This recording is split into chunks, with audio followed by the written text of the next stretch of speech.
that the question? Look at his knees. Is that the question? Yeah. No, I get the question. Seems quite clear. Are you sure that's the question you want to ask? Well, you're assuming that I don't understand it. Do you want to expand upon it? Would you like to give a little speech? Go on then. Bob here is not very serious about politics. He thinks he's going to create a Christian party in the UKIP model, and what I mean by UKIP model is they galvanise a section of the population and they use the issue of Europe, specifically immigration, to attain 4 million voters. When they achieved this had the Conservative Party worried, and they then co-opted the referendum agenda, therefore claiming their voters back from UKIP. This is the model Bob claims he wants to go for. Except this Christian party that he talks about, he wants to galvanise the people with pro-abortion. Pro-abortion agenda will not work in this country. It did not work in Ireland. It is a more religious country. It's not going to work in England. Another issue he wants to galvanise the people on: family issues. Now, what greater time? Are you making a speech or asking a question? No, I'm nearly done. I'm nearly done. What better time to talk about? What better time to talk about family issues when we got gangs of kids who are fatherless running around and stabbing people? I do not hear a word come out of Bob's mouth talk about why we should be fixing the family. He is unserious about his political agenda. Question that he asked is Bob serious about politics? The brother consistently mischaracterises what I am saying because he thinks that success is my primary concern. As a Christian, my primary concern is faithfulness in every area of our lives, and that includes in the political.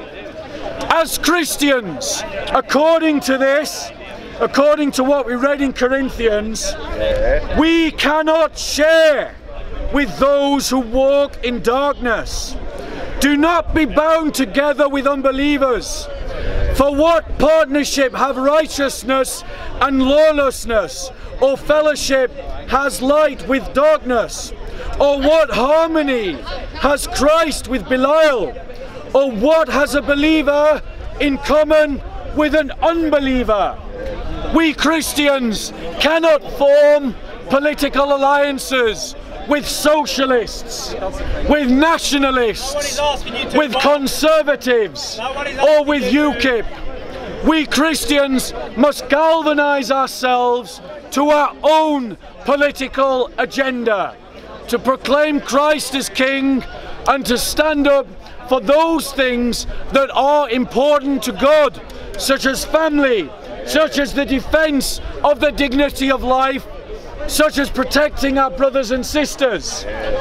As part of that wider political narrative, as part of that wider political agenda, establishing a political party and galvanising to that political party is part of a process, a wider political movement to create a parallel society. You are working on the principle that my end goal is political success. My end goal is faithfulness in all things. If, as a happy accident of that, we achieve political influence, all the better. And this is why I am serious about politics.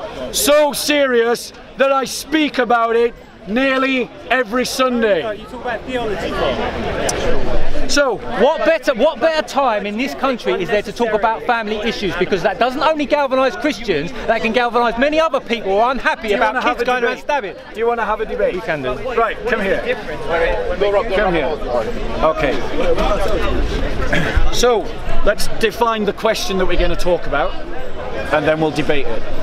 I apologise. Does anyone have any water, please? I've got some here, but I'll help. Thank you.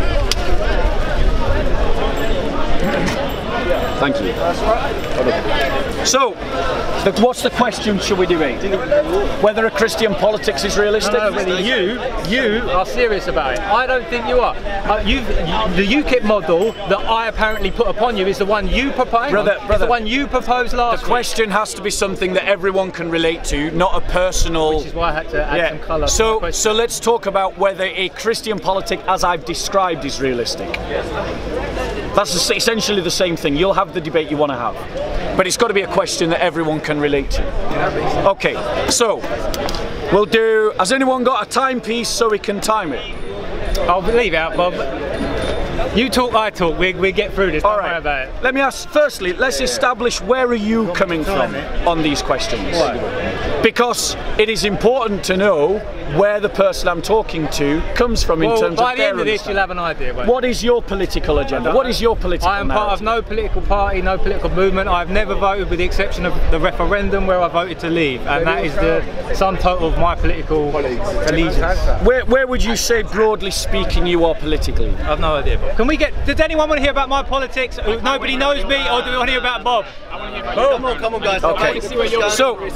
So the question, the question that we're being asked is what I'm saying realistic? I would be the first to admit that what I'm saying is a challenge, because we as Christians are badly led by bishops, we're badly led by our priests and our pastors, and we have fallen into a narrative that says that Christianity and politics do not mix. And when we do mix our politics and our Christianity and our politics, what we often end up doing is borrowing from the political narratives of others. So we borrow from the Conservatives or UKIP or Labour. And I am saying away with all these things. That as Christians, our politics needs to be rooted in our own identity as Christians. I thought you hated identity politics, Bob.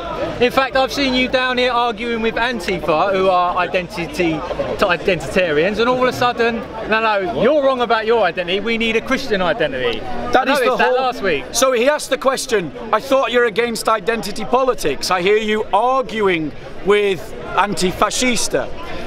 He's misrepresenting what happened on that occasion. I was arguing with anti-fascista because of their use of violence to suppress free speech. As a Christian, the whole point of evangelizing and seeking converts is because we believe that there is a true identity that we invite people to embrace for themselves. That identity affects the whole of your life. It affects the way you think.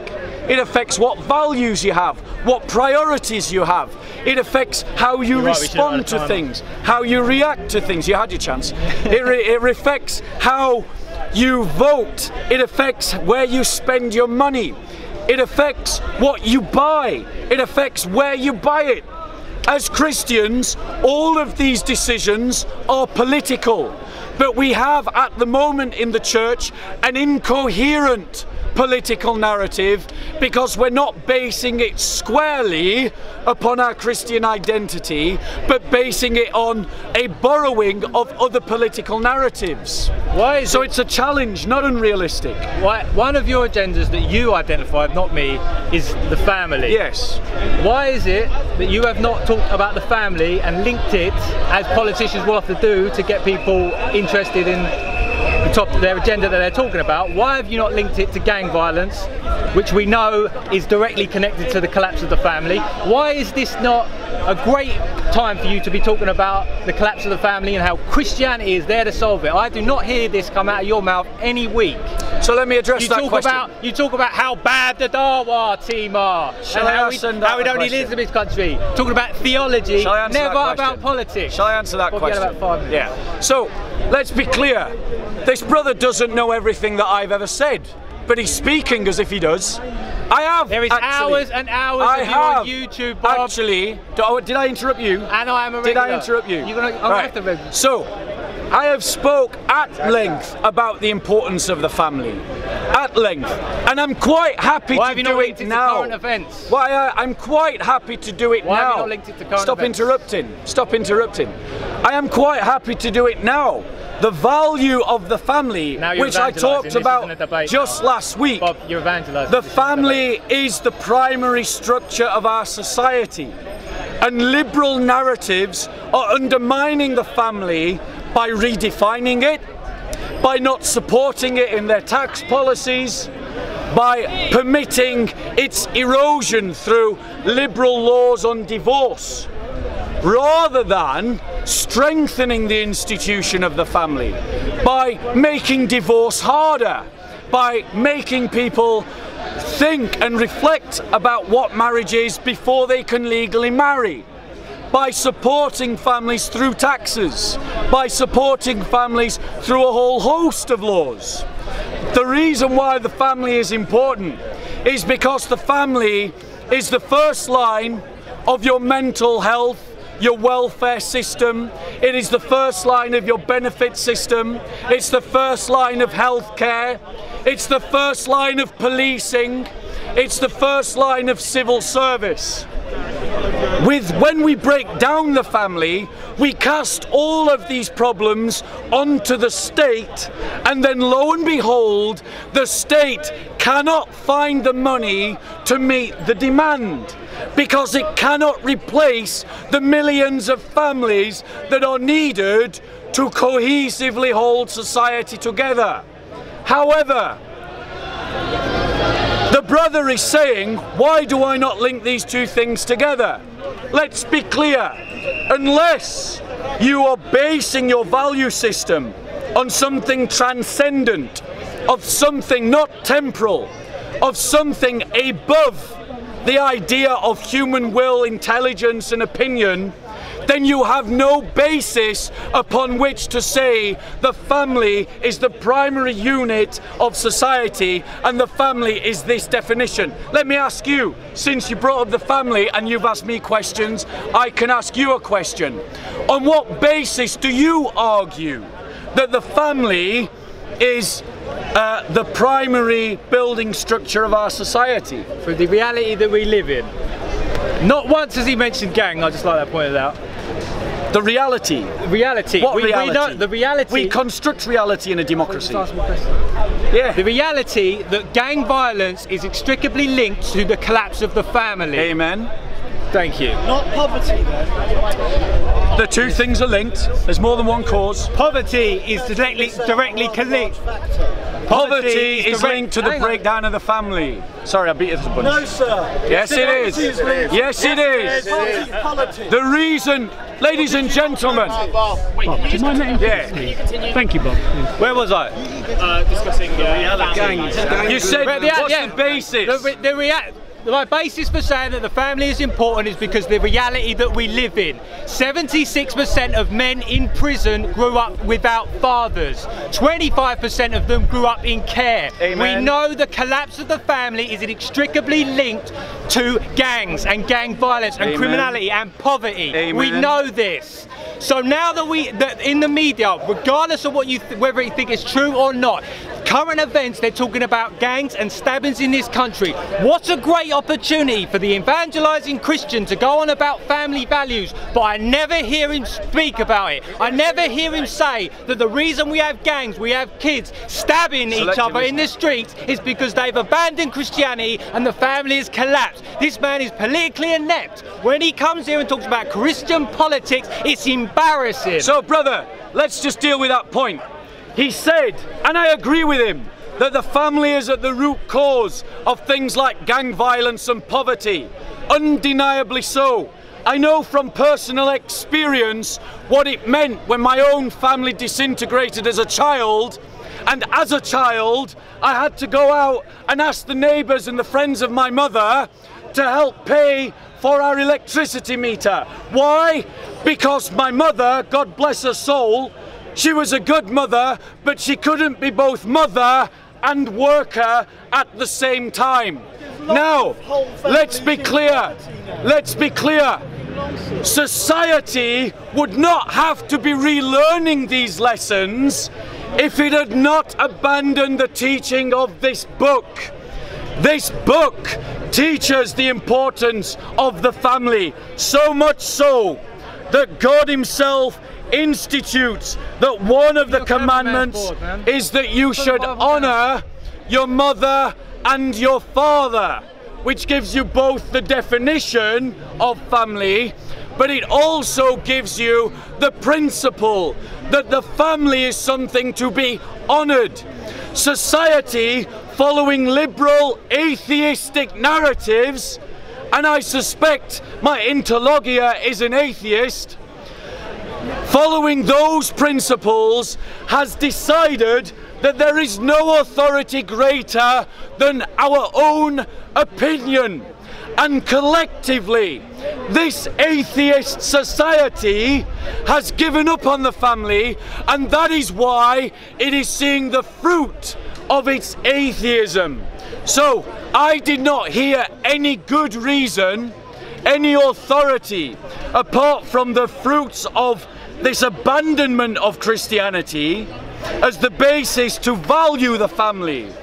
What authority can you appeal to say that the family should be honoured? I've given you mine. It's in the 10 Commandments. What's yours? The authority is the reality that we live in. Bob thinks he's got to convince everyone that God is real, and then he can start preaching about the family. The fact of the matter is, Christopher Hitchens has completely ruined Christianity for an entire generation. Probably the next one, because he's existing forever on YouTube.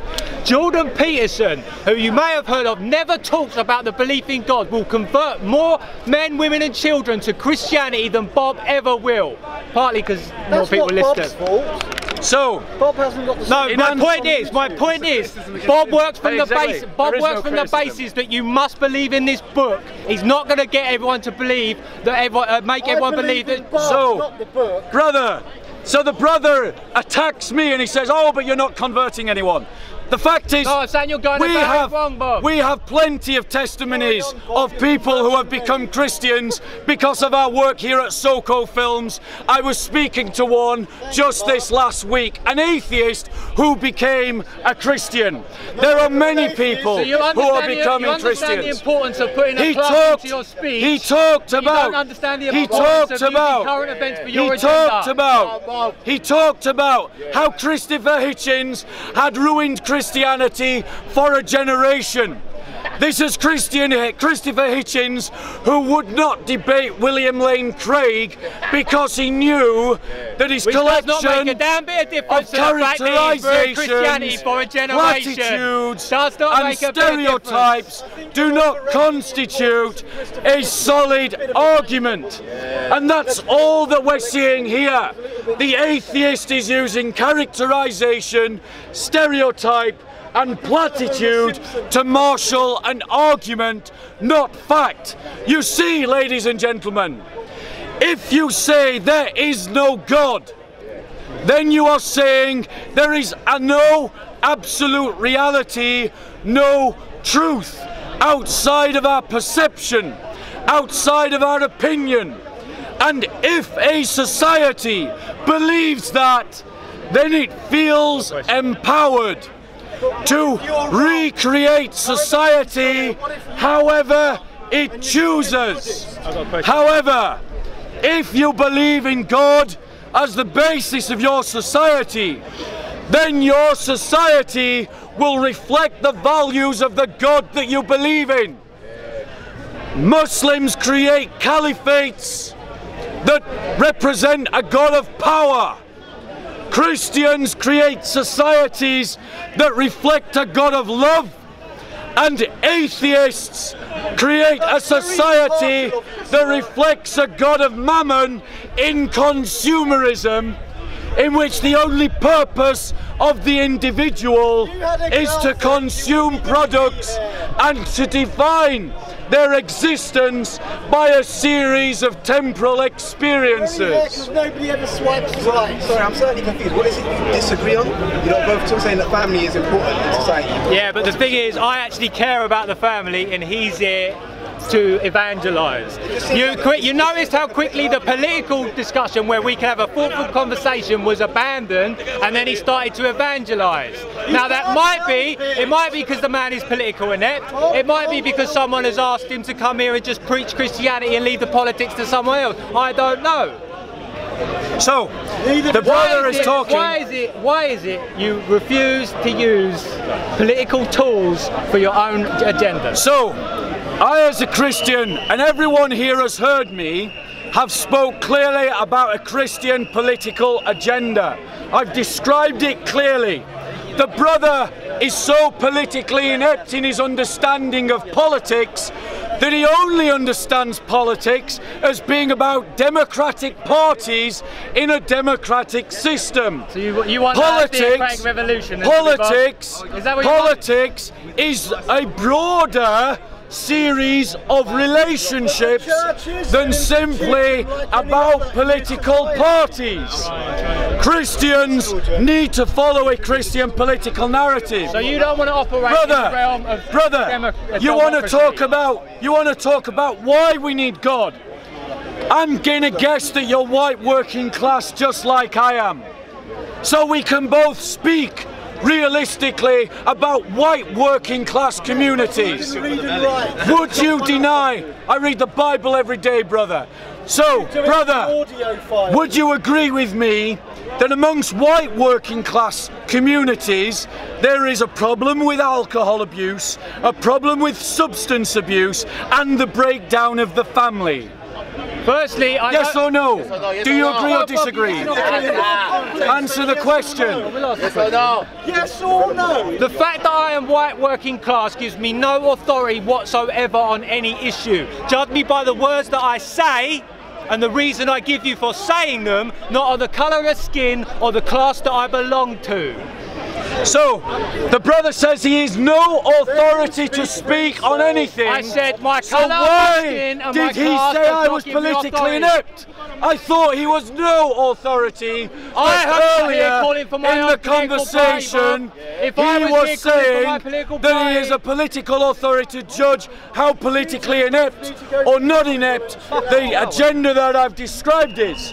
No, let us be clear. Which one of us is calling white working class will know there is a problem of substance abuse amongst the white working class. There is a problem of alcohol abuse. There is a problem of family breakdown.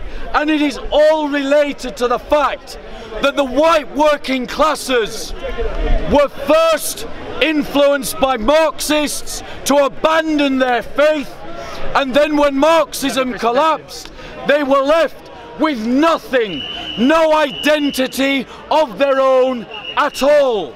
And now they find themselves in communities that are not communities. We, as white working class, must discover our own history, which is interlinked with the history of the church, a Christian identity older than any nation state, older than any political ideology, older than any other kind of identity that we can speak of. There was no ethnic identity to speak of. As Christians, our white Anglo-Saxon ancestors were interwoven with an international movement called the Church that united Anglo-Saxons with Franks, with Catalonians, with Germans, with Armenians, with Lebanons, with Ethiopians, with Egyptians in the cause of Christ. Look at us now. Look at your own communities now, how broken they are, how infested they are with corruption. It is because we have taken on the atheism of this man, and this kind of atheism has left us with no guiding star except what the Parliament tells us to do. Question. You told us about atheism, right? can we not have a functioning society based on the kind of Judeo-Christian value structure, right? And still be atheist. I mean, I don't believe in a God necessarily, but I still believe in the kind of. Could this man convince you of Christian principles? Pardon? Could this man convince you of Christian principles? I agree with Christian principles, and basically, like the Ten Commandments is like a basic value structure for all people, right? But I don't believe in God as such. Aren't they mutually? Are you basically making the case that okay, for a good society we must have Christianity? Okay, so the question is, are they mutually inclusive? can we not have a Christian society without God? Well, the brother, it's not his fault, because all of us in England have been separated from our history. We're not really taught our history in Europe, because it does not serve the internationalist elites. But the fact of the matter is, they already tried to have a Christian society without God in the 1700s and the 1800s, where they wanted to keep the morals without the beliefs. And it evolved into the mess that we have today. And the reason for that is, again, the point I'm making. If you take away the anchor of a belief in a transcendent, supernatural God, then you have no authority to underpin the moral system described in the book. And then it simply becomes a competition between those who have the biggest guns and the most influence. And in that struggle, the militias of the Enlightenment transformed our society into this liberal, decaying mass that is dying in Western Europe. You're holding on to a failed experiment. Liberalism is dying, the liberal West is dying, and it is dying because of your atheism. The Enlightenment turned us into what we are today. I mean, we may have died as a result of the second